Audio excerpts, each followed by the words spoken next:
we should be not sinning because we should be loving Christ. And that's the place you want to get to. But the first thing, I just went online to find a Bible verse real quick.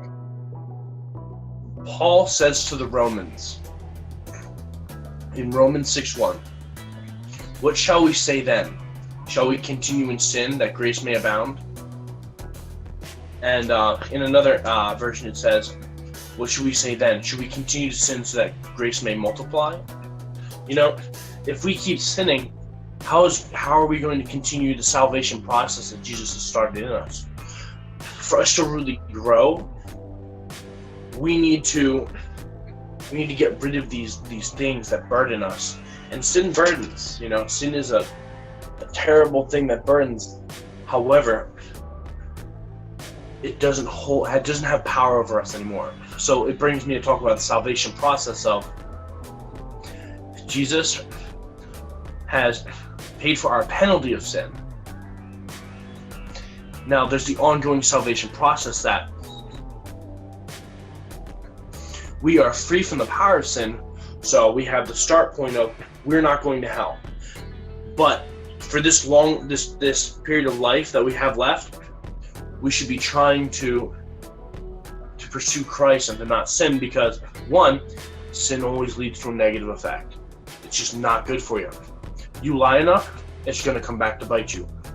You know, you're going out and lusting and this stuff, it's only going to hurt your walk with God. It's only going to hurt you.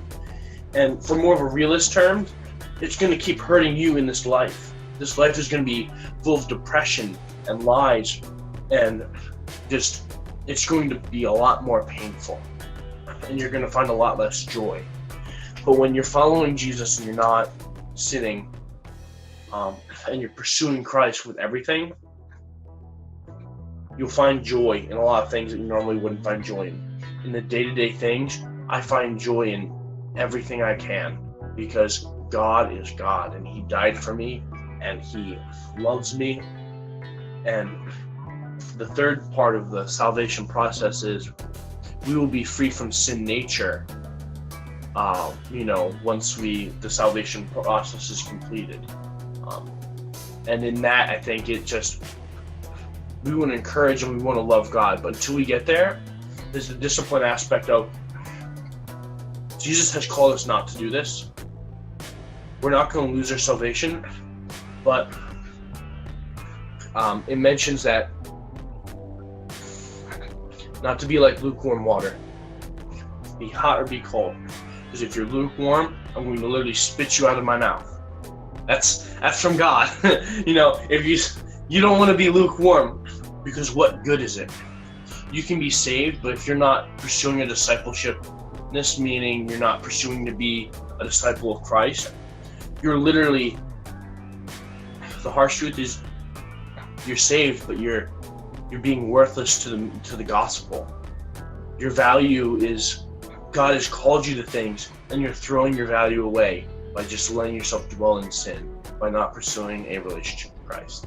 And if you keep sinning and you are pursuing a relationship with Christ, it's only going to hurt your relationship. It's only going to keep it from growing. So if you're really serious about trying to pursue Christ, you're going to try and stop sinning. And it may take time for certain sins. I know it might take hard truth. To change is not always fun, and it's going to be difficult. But if you truly are pursuing Christ and you are reading the scriptures, there's no way to pull that it's okay to keep sinning after you have been saved.